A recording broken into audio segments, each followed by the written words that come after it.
ఓం గురుభ్యో నమో నమః. అందరికి నమస్కారం అండి. నేను ఇంతకుముందు హెల్త్ విజిటర్గా పనిచేశాను. PHN public health nurse promotion వచ్చిన వెంటనే వాలంటీర్ రిటైర్మెంట్ తీసుకున్నానండి.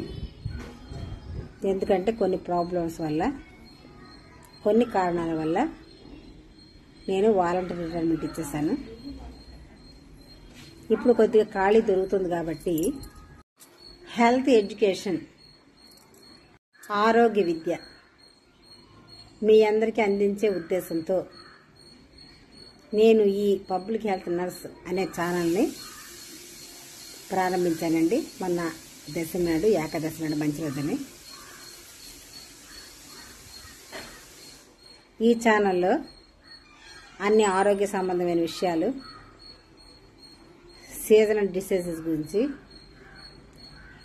తర్వాత చిన్నపిల్లలు తీసుకోవాల్సిన జాగ్రత్త గురించి, చిన్నపిల్లల్లో మనం తీసుకోవాల్సిన జాగ్రత్త గురించి, గర్భిణి గురించి, పౌష్టికాహారం గురించి, వ్యాధులు నివారణ, వ్యాధులకు చికిత్స అంటే చిన్న చిన్న వ్యాధుల గురించి మీకు ఆరోగ్య విద్య అందించడమే ఈ ఛానల్ తరపు ఉద్దేశం. ఇప్పుడు నేను ముందుగా ప్రారంభించబోయే టాపిక్ ఏంటంటే సీజనల్ డిసీజెస్. సీజనల్ వారీగా వచ్చే వ్యాధుల గురించి మీకు చెప్తానండి.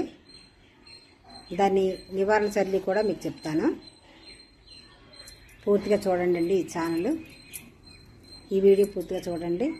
కొత్త వాళ్ళు మా ఛానల్ చూస్తున్నట్టుగా సబ్స్క్రైబ్ చేసుకోండి. ఈ సీజనల్లో మనకి మంచు ఎక్కువగా పడుతుందండి. విపరీతమైన చలి ఉంటుంది. వేగంగా సూర్యాస్తమయం అవుతుంది. వేగంగా చీకటి పడుతుంది. తర్వాత ఈ సీజనల్లో చలి ఎక్కువగా ఉండడం వల్ల, మంచు ఎక్కువగా పడడం వల్ల చర్మ వ్యాధులు వచ్చే అవకాశం ఉందండి. తరువాత వైరస్ అనేవి అతి వేగంగా మన శరీరాల్లోకి ప్రవేశించడానికి ఆస్కారం ఉంటుంది. మంచు పడడం వల్ల హెడేక్, కళ్ళు మంటలు, కళ్ళ నుంచి నీరు రావడం, తర్వాత ఫీవర్స్, ఒళ్ళు నొప్పులు, జలుబు, దగ్గు, పుళ్ళు, చీడ వంటివి రావడానికి బాగా అవకాశం ఉంటుందండి. అంతే కదండి, దురద అనేది విపరీతంగా ఉంటుంది. దాంతో మనం ఆ దురదను తట్టుకోలేక బతిరేస్తూ ఉంటాము. దానివల్ల పుళ్ళు ఏర్పడతాయి. ఆ పుళ్ళు అనేవి ఈ సీజన్లో పుళ్ళు అనేది వేగంగా తగ్గవండి చల్లదనం నుంచి. తర్వాత మనం తినే ఆహారం కూడా జీర్ణం అవ్వడానికి అవకాశం ఉండదు. ఎక్కువగా అజీర్తి గుణం అనేది ఈ సీజన్లో ఉంటుందండి. తిన్నది జీర్ణం అవ్వదు. పుల్లటి తేనెపులు రావడం, కడుపు పొంగు రావడం, కొందరికైతే ఆయాసం కూడా వస్తుంది.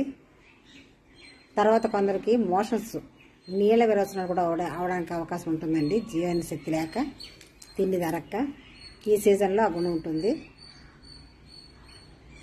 తర్వాత ఈ సీజన్లో టైఫాయిడ్, చికెన్ గున్యా,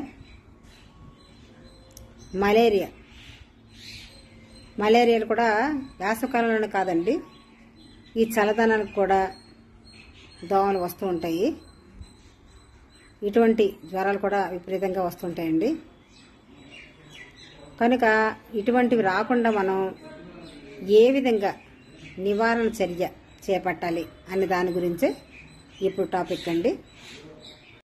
ఈ సీజనల్ డిసీజెస్ నివారణ కొరకు ఫస్ట్ మనం చేయవలసింది ఏంటంటే సూర్యోదయం కాకముందే లేవాలండి. వ్యాయామం తప్పనిసరిగా చెయ్యాలి.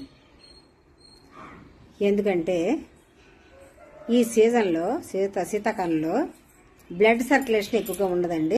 వ్యాయామానికి ముందు రాత్రి నానేసుకున్న మెంతులు, అంటే రాత్రి 1 స్పూను మెంతులు నానేసుకొని ఉండాలండి. అవి తెల్లవారితో నానుతాయి. ఆ వాటర్లో ఆ మెంతులు ఆ వాటర్లో మరికొద్ది వేడి నీళ్ళు మరిగించి ఆ నీళ్లు వేసుకొని గోరువెచ్చని నీరు తాగాలండి. ఆ మెంతులు తినేసిన మంచిదే, ఆ మెంతు వాటర్ మాత్రం తప్పనిసరి తాగితే మంచిదండి గోరువెచ్చని నీటిలో. తర్వాత టీ అలవాటు ఉన్నవాళ్ళు మిరియాలు పొడి చేసుకొని అల్లం ముక్క కొద్దిగా దంచేసి, కొద్దిగా పేస్ట్ లాగా, మరీ పేస్ట్ లాగా కాదు, కొద్దిగా దంచేసి ఆ మరుగుతున్న టీలో వేసుకొని మరిగిన తర్వాత తాగితే గొంతులో కఫం కానీ ఏదైనా దోషం ఉంటే పోతుందండి. జలుబు కూడా తగ్గుతుంది. జలుబు అసలు నివారణ మాట. ఇవన్నీ చేయడం వల్ల అసలు జలుబు దగ్గు రాకుండా ఉంటాయి. వచ్చిన తర్వాత అది ఎలాగా పాటిస్తారు, రాకుండా చేయడమే ఆరోగ్య విద్య.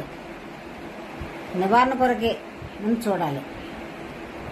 వచ్చిన తర్వాత ఏవో సాధన చేసుకుంటాం, తగ్గకపోతే టాబ్లెట్స్ వేసుకుంటాం, కానీ రాకుండా నివారణే చాలా ముఖ్యం అన్నమాట. అదే కాకుండా ఇలా కూడా చేయొచ్చండి. గ్లాసుడు వేడి నీటిలో కొద్దిగా నిమ్మరసం, కొద్దిగా తేనె, పసుపు కలుపుకొని తాగినా చాలా మంచిదండి. ఆ జలుబు దగ్గు కానీ లేదంటే హెడేక్ కానీ ఇటువంటివి రాకుండా ఉంటాయన్నమాట. గ్లాసుని వేడి నీటిలో నిమ్మరసం కలపడం వల్ల, తేనె కలపడం వల్ల, పసుపు కలపడం వల్ల జీర్ణశక్తి కూడా మెరుగుపడుతుందండి. జీర్ణశక్తి లేని వాళ్ళకి తప్పనిసరిగా ఈ సీజన్లో జీర్ణం అవుతుంది. ఎల్లకాలం ఇలాగా చేసినా కూడా జీర్ణశక్తి పాడవకుండా ఉంటుందండి. ఇలా కూడా చేస్తారు జీర్ణశక్తికి. అంటే ఈ సీజన్లో తినేది వేగంగా అరుగుదలకు రాదు, మోషన్స్ అవుతుంటాయి కనుక ఇలా చేస్తూ ఉంటే జీర్ణశక్తి మెరుగుపడుతుందండి. తర్వాత ఈ శీతాకాలంలో పిల్లల్ని ఎక్కువగా బయటికి పంపించకూడదండి. పెద్దలు కూడా తెల్లవారుజామున మంచు పడుతుంది కాబట్టి బయటికి వెళ్ళకూడదు. ఒకవేళ వెళ్లాల్సి వచ్చినట్లయితే మంకీ క్యాప్ అనేది ఉంటుంది కదా, చెవులు అన్నీ మోస్తాయి, మంకీ క్యాప్ పెట్టుకోవాలి. లేదు అంటే రుమాలు చుట్టుకొని బయటికి వెళ్ళొచ్చు. చెవుట్లంటే తప్పనిసరిగా దూదులు పెట్టుకోవాలండి. ఇలా చేసినట్టయితే శీతగాలి కొద్దిగా లోపల వెళ్ళడానికి అవకాశం ఉండదు. వైరస్లు కూడా వేగం సోకడానికి అవకాశం ఉండదండి. ఈ శీతాకాలంలో ఆరోగ్యం గురించి ఏవే పాటించాలో, అసలు పౌష్టికాహారం ఈ సీజన్లో ఏవేవి తీసుకోవాలో, శరీర పగుళ్ళు గురించి, శరీరంలో ఆ పగుళ్ళు వల్ల వచ్చే పుళ్ళు గురించి, చీడ గురించి ఇంకా నెక్స్ట్ వీడియోలో చెప్తానండి. ఇప్పటికే బాగా టైం అయింది కనుక నెక్స్ట్ వీడియోలో మిగతాది చెప్తానండి. ఈ వీడియో పూర్తిగా మీరు చూసినందుకు అందరికీ థ్యాంక్స్ చెప్తున్నానండి. ఈ వీడియో కనుక మీకు నచ్చినట్లయితే లైక్ చేయండి, షేర్ చేస్తూ ఉండండి. కొత్త వాళ్ళు మా ఛానల్ చూస్తున్నట్టయితే సబ్స్క్రైబ్ చేసుకోవడం మాత్రం మర్చిపోకండి. ఇంకా మీకు ఎంతో ప్రయోజనకరమైన విషయాలు చెప్తానండి.